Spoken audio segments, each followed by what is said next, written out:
လေးတယောက်ဖြစ်ခဲ့တော့ကျွန်တော်ဟာလူငယ်ရာရာကိုလွယ်လွယ်တွေးတတ်တယ်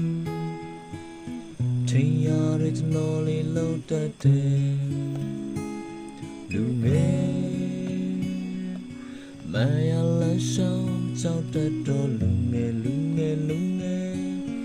အနာရှလုံးစွာမုန်းတီးတယ်မနဲ့တမဲတို့ကြိုးဆိုင်တယ်လူငယ်ချလူငယ်ပညာရကြီးဖြစ်ရမယ်ဆရာဝန်ကြီးလုပ်ရမယ်အမေအိမ်မက်တွေတဲ့ကလေးငယ်ဂီတာထိုင်တီးစင်ကြီးတဲ့ကော်ဖီတောင်းရဲ့ပြည့်ကြီးတဲ့တော်တောင်စားမတနတ်ကိုဆွဲဒုက္ခမျိုးစုံဖြတ်ကျော်စေလူငယ်ကံကိုထောင်းကလမ်းကိုရှောင်းမောလာခဲ့ရစရတော့တော်တောင်စားမမအိမ်နိုင်ညာလုံးပေါင်းကျွန်တော်ဟာလူငယ်တယောက်အနာရှင်ကိုကျွန်တော်မကြောက်ရှောက်တယ်လားဟာချမ်းနဲ့မပြီးစောမောရင်နာမဲလဲရင်ထားရဲ့ရချရင်ပြုံးတာပြတနေ့တခါမဲကိုတတိတွေရတိုင်းမှမယ်ကျွန်တော်ဟာလဲလူပါပဲနာချလာရင်ခါကလဲမာရစီမောင်ပြင်းနေလူငယ်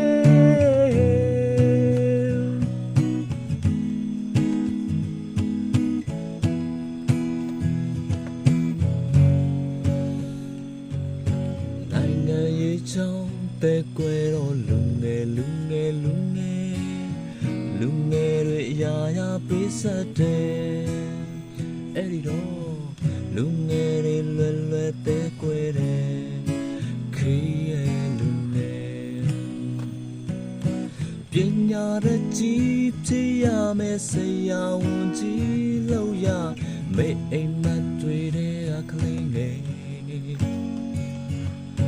ဂီတာထိုင်တီးစင်ကြီးတဲ့ကော်ဖီတောင်းရဲ့ပြင်းကြီးတဲ့တော်တောင်ကြားမှာတနတ်ကိုဆွဲဒုက္ခမျိုးစုံဖြတ်ကျော်စေလူငယ်အကံကိုတန်းကလမ်းကိုရှောင်းမောလာခဲ့ရစရတော့တော်တောင်ကြားမှာမအိမ်နိုင်ညာလုံးပေါင်းကျွန်တော်ဟာလူငယ်တယောက်အနာရှင်ကိုကျွန်တော်မကြောက်ရှောက်တယ်လားဟာတန်းနဲ့မပြီးစောမောရင်နာမဲလဲရင်ထားရဲ့ရချရင်ပြုံးတာပြနေတကမဲကိုတတိတွေရတိုင်းမှမယ်ကျွန်တော်ဟာလဲလူပါပဲနာချလာရင်ခါကလဲမာရစီမောင်ပြင်းနေလူငယ်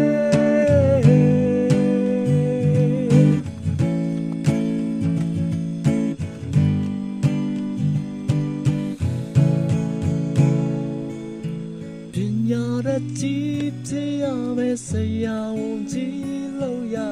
မေအိမ်မက်တွေတဲ့ကလေးငယ်ဂီတာထိုင်တီးစင်နေတဲ့ကော်ဖီတောင်းရဲ့ပြည့်ကြီးတဲ့တော်တောင်ချမ်းမှာတနတ်ကိုဆွဲဒုက္ခမျိုးစုံဖြတ်ကျော်စေလူငယ်